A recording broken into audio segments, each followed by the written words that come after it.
আমার ভাইরা আমার, তাহলে আমাদের এখান থেকে শিক্ষা একটা অর্জন করতে হবে। সেই শিক্ষাটাই হলো আজকে যে ভূমিকম্প হইল, এই ভূমিকম্পের মূল কারণ হলো দুনিয়ার চেয়ে আখিরাত বেশি। প্রিয় ভাইরা আমার, দুনিয়া তোমার তো বাহ্যিক একটা সময়, কি সময়? বাহ্যিক ক্ষণস্থায়ী সময়, চিরস্থায়ী নয়। চিরস্থায়ী দুনিয়াটা নয়। আমি যে বলেছি অদ্দুহা ওয়াল লাইলি ইযা সাজা মা ওয়াদ্দাআকা রাব্বুকা ওয়া মা ক্বালা, এখানে বলা হয়েছে হে রাসূল আপনি টেনশন করবেন না, আমি আপনাকে বিশ্রামের জন্য দিয়ে যদি সময় থাকতো আমি বলতাম পয়েন্ট আকারে ওয়ালাল আখিরাতু খায়রুল লাকা মিনাল উলা। আল্লাহ রাব্বুল আলামিন বলে হে রাসূল আপনি জানিয়ে দেন, আপনি জানিয়ে দেন দুনিয়ার চেয়ে আখিরাত শ্রেষ্ঠ, সেটাই অবশিষ্ট। মহান আল্লাহ রাব্বুল আলামিন এত সুন্দর করে বলেন ওয়াদ্দুহা ওয়াল লাইলি ইযা সাজা মা ওয়াদ্দাআকা রাব্বুকা ওয়া মা ক্বালা ওয়ালাল আখিরাতু খায়রুল লাকা মিনাল উলা। আল্লাহু আকবার। আমার ভাইরা, এই পৃথিবীর জমিনে সব কিছু শেষ হয়ে যাবে।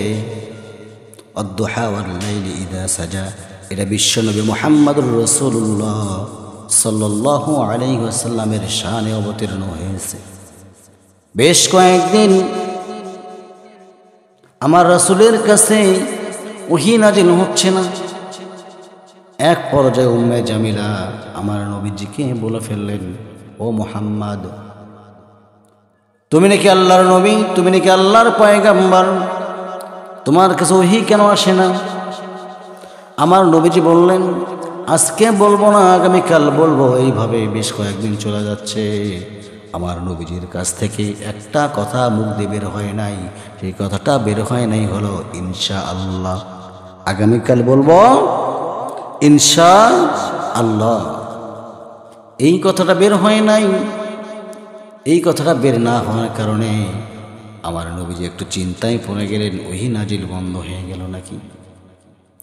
এক পর্যায়ে যখন দ্বিতীয় দিন বলেছিল উম্মে জামিলা, আবুল আহাবের স্ত্রী, কেটা জোরে কর, আবুল আহাবের স্ত্রী উম্মে জামিলা, আবুল আহাবের স্ত্রী উম্মে জামিলা আমার নবীজিকে টার্গেট করে বললেন, ও মুহাম্মদ, আমরা বেশ কয়েকদিন ধরে দেখতেছি প্রতিদিন তুমি কোরআন তেলাওয়াত করো, আর কেন তুমি তেলাওয়াত করো না? তেলাওয়াত করো কিন্তু নতুন কিছু বলো না কেন? সঙ্গে সঙ্গে আমার নবীজি বললেন, আগামীকাল বলবো ইনশাল্লাহ। শব্দ বলেন নাই। দেখেন ইনশাল্লাহর গুরুত্ব কত বড়, কত দাম। আমার ভাইয়েরা, আমার বন্ধুগণ, আমার এই ইনশাল্লাহ শব্দের ব্যাখ্যা যদি আমরা জানতাম, প্রত্যেকটা কথার মধ্যে বলতাম ইনশাআল্লাহ। আমার ভাইয়েরা, আমার বন্ধুগণ, আমার মহান আল্লাহ রাব্বুল আলামিন সহ্য করতে পারলেন না। এক পর্যায়ে উম্মে জামিলা বললেন, ও মুহাম্মদ, তোমার শয়তানটা যেন তোমার কাছে আসে না। কি হয়েছে বলো তো দেখি। জিবরাইল আমিনকে বললেন শয়তান। নাউজুবিল্লাহ, জোরে কোন নাউজুবিল্লাহ। বিশ্বনবী রাসূল সাল্লাল্লাহু আলাইহি ওয়াসাল্লাম স্তব্ধ হয়ে গেলেন। স্তব্ধ হয়ে এক পর্যায়ে আমার নবীজির কাছে ওহী নাজিল হয়ে গেল। জিবরাইল আমিন এসে বলতেছেন, ইয়া রাসূলুল্লাহ, ইয়া হাবিবাল্লাহ, আপনি চিন্তা করবেন না, চিন্তা করবেন না হুজুর।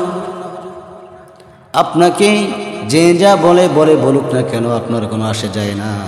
আপনাকে বিশ্রামের জন্য আল্লাহ রাব্বুল আলামিন আপনাকে বিশ্রামের জন্যই এ কয়েকদিন মাত্র, শুধু কয়েকটা দিন ওহী নাজিল বন্ধ করে দিয়েছিল।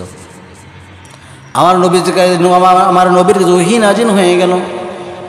এক পর্যায়ে ওদের ধুলায় মুখটা মলিন হয়ে চলে গেল। কি হলো?